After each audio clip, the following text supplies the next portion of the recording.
Sources से हमें पता चला है कि जो काजी फाइज ईसा के ऊपर गुज़श्ता रात हमला हुआ था, उनका कहना था कि जिस वक्त काजी फाइज ईसा के ऊपर हमला हुआ उसके चंद घंटों के बाद ही पाकिस्तान के high commissioner doctor Mohammad Faisal ने एफसी समेत पाकिस्तानी हुकूमत को लेटर लिख दिया था। अब उनका ये भी कहना है कि पाकिस्तान की हुकूमत से जिस किस्म के भी हमें अहकामात मिलेंगे हम उनको फॉलो करने के पाबंद होंगे। अब दूसरी तरफ अगर हम आपको एक चीज़ से बाखबर कर दें तो वो ये है क्योंकि उस गाड़ी के अंदर 3 लोग, ड्राइवर, दूसरे काजी फाइज ईसा खुद और तीसरी उनकी मिसेस सरीना काजी वहाँ उस गाड़ी में मौजूद थे। यहाँ की लॉ के मुताबिक अगर जो भी लोग उस गाड़ी में मौजूद थे उनमें से ही किसी एक को जो है पुलिस के अंदर रिपोर्ट करवानी होगी। अब सवालात ये पैदा होते हैं, क्या पाकिस्तान हाई कमीशन का स्टाफ जो उस वक्त गाड़ी चला रहा था वो कंप्लेन करेगा? अगर उसके पुलिस कंप्लेन करवानी होगी तो उसको अपने पास रखी हुई इम्यूनिटी को सैक्रिफाइस करना पड़ेगा, यानी कि उसको अपनी जो सफारत खाने की एक ख़ास किस्म की इम्यूनिटी होती है उसको अपने से अलग करना होगा, एक आम सिटीज़न बनना होगा और वो फिर ही पुलिस में जाकर उन लोगों के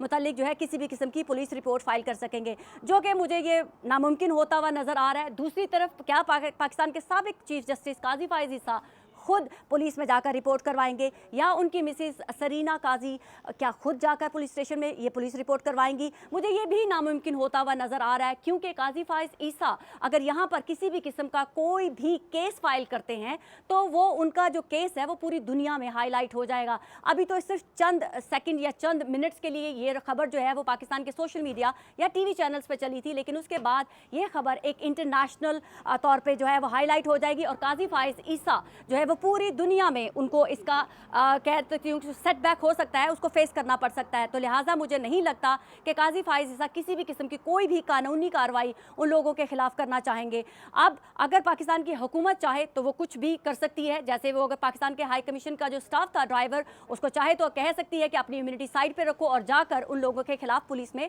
रिपोर्ट करें, जो कि मुझे ये तमाम चीज़ें नामुमकिनात में से होती हुई नज़र आ रही हैं, क्योंकि जब वकला की टीम बैठेगी वो ये भी देखेगी कि आया जो चीज़ हाइप मीडिया में बनी थी क्या इंसिडेंट ऐसा कुछ हुआ भी था या नहीं, क्या काजी फाइज के ऊपर कोई कातलाना हमला हुआ भी था या नहीं। क्योंकि अगर ये खबर जो है वो फॉल्स या उसकी बाउंस बैक करती है तो इसका खमियाजा बहुत ही ज़्यादा भयानक हो सकता है, क्योंकि बरतानिया के कानून के मुताबिक आप किसी के ऊपर भी फॉल्स एलिगेशन नहीं लगा सकते हैं। फॉल्स एलिगेशन लगाने के बाद डेफेमेशन का जो कि कानून यहाँ पर बहुत सख्त है, उसके बदले में हुकूमत पाकिस्तान या काजी फाइज ईसा या वो ड्राइवर उनको बहुत बड़ा खमियाजा भुगतना पड़ सकता है। तो ले दे के हम एक ही बात कर सकते हैं कि ये तमाम जो एक हाइप बनी हुई है मीडिया के ऊपर कि शायद काजी फाइज ईसा के ऊपर कातलाना हमला हो गया था या काजी फाइज ईसा के खिलाफ जो है उन्होंने रिपोर्ट लॉन्च कर देनी है या कोई और करेगा, मुझे फिलहाल ये नामुमकिनात में से होता हुआ नजर आ रहा है। हाँ, ये हो सकता है कि जो पाकिस्तान की हुकूमत है वो पाकिस्तान के अंदर रहकर बहुत कुछ कर सकती है इन लोगों के खिलाफ, उनके आईडी कार्ड जो है वो ब्लॉक कर सकती है, उनके पासपोर्ट जो है वो ब्लॉक कर सकती है,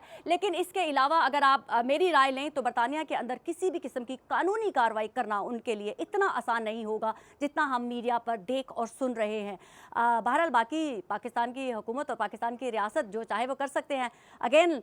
मैं दोबारा वही बोलूँगी, हाथी की मर्जी अंडा दे बच्चा दे। अपना बहुत सारा ख्याल रखिएगा। पाकिस्तान जिंदाबाद।